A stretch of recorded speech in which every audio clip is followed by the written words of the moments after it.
for your support. Nothing will stop us now.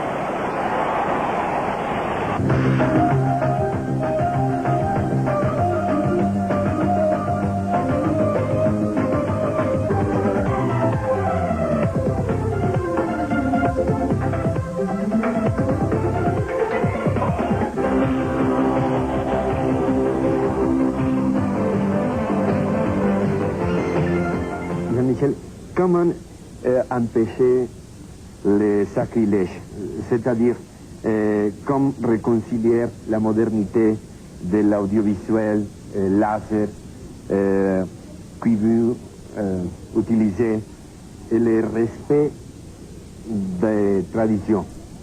Alors je vais vous répondre. Je crois qu'il n'y a que le sacrilège serait justement de laisser les pierres là où elles sont et de ne pas les faire vivre. Il ne faut pas oublier que les pierres que nous avons devant nous ont été construites par des gens qui étaient vivants comme vous et moi. Et que le fait de les mettre dans les musées ne veut pas forcément dire qu'on les respecte.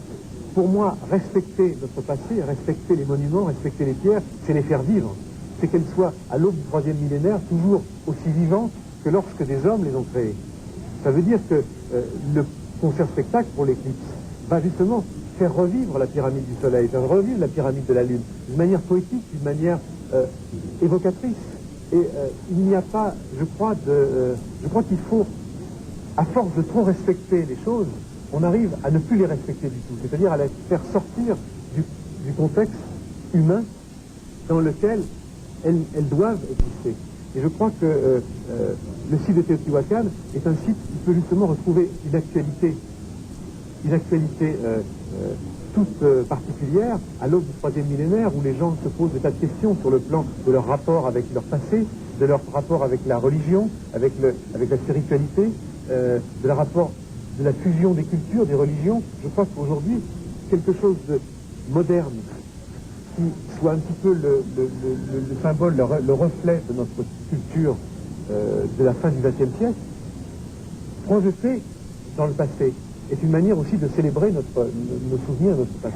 C'est une différente expérience, différente dans Pékin, Shanghai, Houston, London.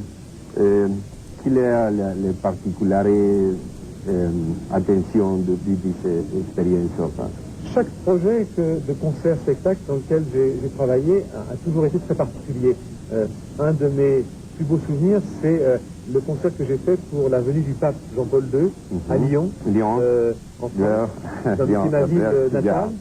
Et je crois que c'était aussi un projet qui célébrait un petit peu le passé dans un site archéologique qui est aussi ancien que celui de Teotihuacan, un site gallo-romain et dans lequel qui posait aussi beaucoup soulevait beaucoup de questions sur le fait de célébrer le passé et le futur. Et je crois que le projet de Teotihuacan, parce qu'il est lié à quelque chose d'unique, qui est l'éclipse du soleil, qui est la dernière éclipse du millénaire, est quelque chose qui ne se reproduira pas avant 130 ans. Ce qui veut dire que si nous manquons ce rendez-vous, aucun des gens qui sont avec nous en ce moment ne seront là pour le voir.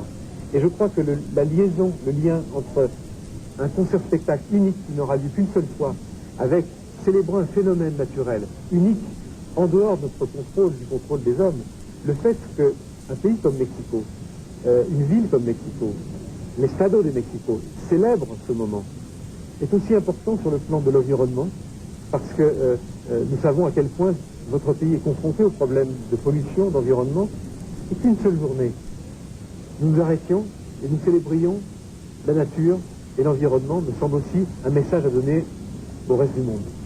Finalement, qu'est-ce que Jean-Michel Jarre cherchait? La célébrité, de reconnaissance, la polémique, la immortalité. Je crois malheureusement vous décevoir parce que c'est aucun de ces quatre raisons qui me motivent mon travail. Ce qui motive mon travail, c'est d'essayer en tant qu'artiste, avec beaucoup d'humilité, d'approcher des cultures que j'aime, d'essayer de les intégrer à le temps d'une nuit, à un rêve, à un spectacle, à de la musique, je suis musicien avant tout, j'essaye justement de m'exprimer, d'exprimer ma musique dans un cadre qui soit à chaque fois spécifique. Et d'arriver à ce que le public le comprenne. Et je crois que les musiciens, les artistes ont été les premiers communicateurs. Les artistes de l'époque aztèque, ou de l'époque même pré-aztèque, de l'époque de Teotihuacan, aussi savaient mélanger la religion, la philosophie, le commerce et les arts. C'était ça les quatre points forts de civilisation. Je crois qu'aujourd'hui, un artiste doit aussi réunir ces quatre éléments, avoir un lien avec la spiritualité, avoir peut-être aussi une certaine idée philosophique de son propre travail, bien sûr être un artiste, et puis ne pas oublier aussi qu'on vit dans une époque moderne qui est liée à l'industrie, qui est liée aux médias, qui est liée aux satellites, et que ça fait partie des outils d'aujourd'hui. De la même manière que les artistes de cette époque avaient pour eux des outils, les outils d'obsidienne, le jade, certaines poudres pour faire des couleurs. Aujourd'hui, les outils de notre époque, les artistes de notre époque, c'est la vidéo, c'est le laser, c'est l'informatique, mais aussi, c'est aussi de reconnaître les caracoles, les huehuets, le teponazli, les zimbatos, les flautas, et je crois que ce concert pourrait être une bonne opportunité de réunir justement le laser, la vidéo, avec les instruments les plus anciens, les instruments de ce pays, comme caracoles et les huehuets ou les teponazli. Jean-Michel Jarre, merci. Merci. C'est une particulière émotion.